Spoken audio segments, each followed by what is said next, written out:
예를 들어서 머스크가 트럼프 내각에서 내가 이 정도 이제 역할을 어느 정도 했으니까 물러나겠다라고 하면은 굳이 지금 트럼프 대통령하고 서로 충돌할 필요가 없죠. 그렇지 않습니까? 서로 이렇게 기분 좋게 사이좋게 헤어지겠죠.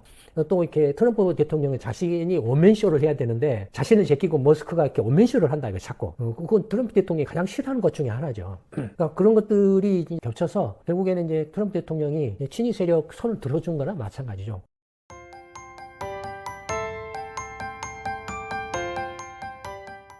머스크가 이제 사실은 이제 트럼프 정부 출범하자마자 주도권을 잡으려고 막 설쳤죠. 설치니까 친위 세력들이 반발을 했죠. 트럼프 대통령은 이제 머스크가 하도 선거 때 거의 막 2억 5천만 달러, 3억 달러 가까운 이렇게 기부도 해주고, 그 다음에 막 이렇게 적극적으로 막 이렇게 선거 활동도 해주고 해서 돈에 약하잖아요, 또 트럼프 대통령이.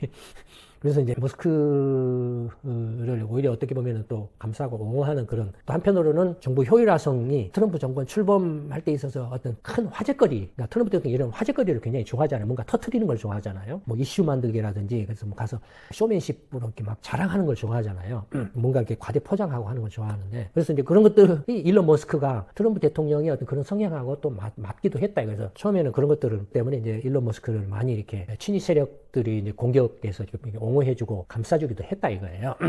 근데 이제 뭐 내부적으로 이제 그 얼마 전에는 멱살잡이까지 일어났다고 그랬잖아요. 이 트럼프의 그 친위 세력 예스맨들하고 일론 머스크 간에 그 멱살잡이까지 일어났다고 했잖아요. 그런 뉴스도 있었잖아요. 서로 이렇게 이제 충돌해가지고. 그런 파업겸의 결과 머스크가 사실은 이제 퇴출됐다. 본인은 이제 스스로 떠났다고 하지만 머스크는 제가 볼 때는 떠날 생각은 없었던 것 같아요. 파업겸에서 밀려서 이게 떠났지 않나 그렇게 보여져요. 물론 이제 그 정권에서 이렇게 오랫동안 계속 역할을 할 생각은 없다라고 말을 했지만, 그래서 정부 효율화성도 내년 6월까지인가가 한시적인 기관이에요. 자기는 그런 이제 역할을 하면은 물러나겠다라고 이렇게 그런데 그런 그 파워게임에서 이제 튕겨져 나간 그런 이제 상황이죠.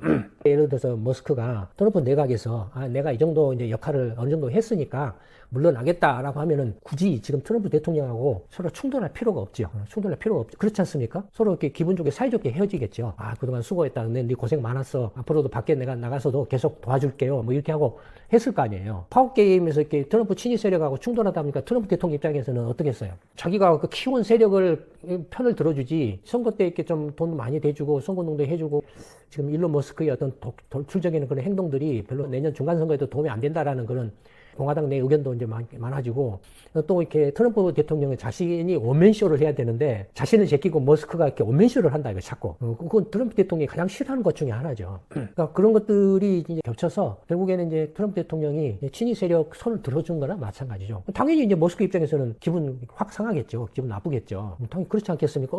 내가 해준 게 얼만데 나의 나를 배신 때려?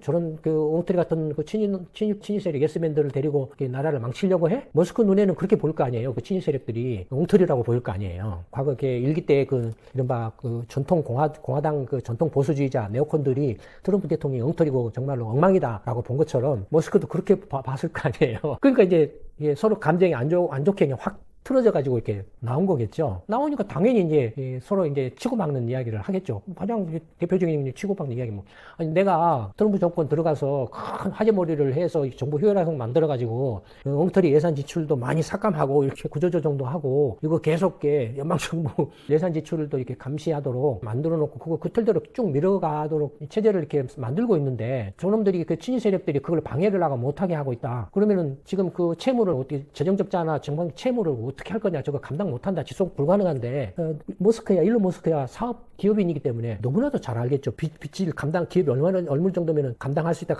이건 가능하다, 못하다는 걸 알 수 있잖아요. 그러니까 이건 이렇게 미국 파산한다 이런 상태면은, 그래서 이제 자기 간에는 그런 것들을 막으려고 이렇게 효율화성 만들어가지고 그다음에 사람도 자르고 예산 지출 삭감하고 감시하는 틀을 이렇게 만들어 놓고 이렇게 했는데, 트럼프 예스맨들 친위대 세력들 입장에서는 각 부처마다 장관들을 하고 있을 거 아니에요. 근데 자기가 그 장관을 딱 하면 어떻게 했어요? 자기 영향력을 유지를 하려고 한다 이거예요. 자기가 그 영향력을 유지하려면 가장 중요한 건 뭐냐면 예산을 많이 확보하는 거예요.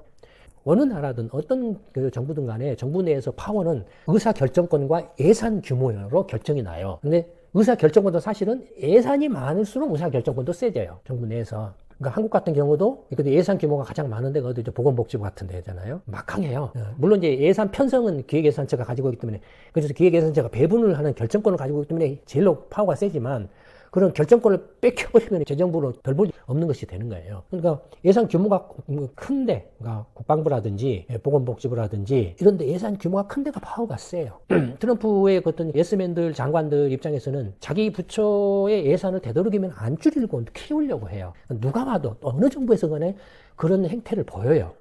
그러니까 당연히 일론 머스크하고 모두가 다 그냥 곳곳에서 충돌할 수밖에 없죠. 예산을 깎고 줄이려고 하는 머스크하고 그걸 지키고 늘리려고 하는 예스맨들하고 간의 충돌이 일어날 수밖에 없죠. 그러니까 이제 머스크가 이제 폭발한 거죠. 폭발해서 하는 게 이제 서로 이제 그래서 이제 멱살잡이 서로 안에서 싸우기도 하고 안 되니까 나와가지고 이제 트럼프 이제 욕지를 해댔죠. 되는 게 뭐냐면 아니 지금 나라가 이제 미국이라는 나라가 지금 파산할 지경에 있는데 무슨 감세는 감세야. 너 미쳤어 걔? 지금 상황이 어떤지도 몰라? 지금 제정신이야? 뭐 이런 식의 트럼프를 직격을 해버린 거죠. 그러니까 트럼프는 어떻게 했어요?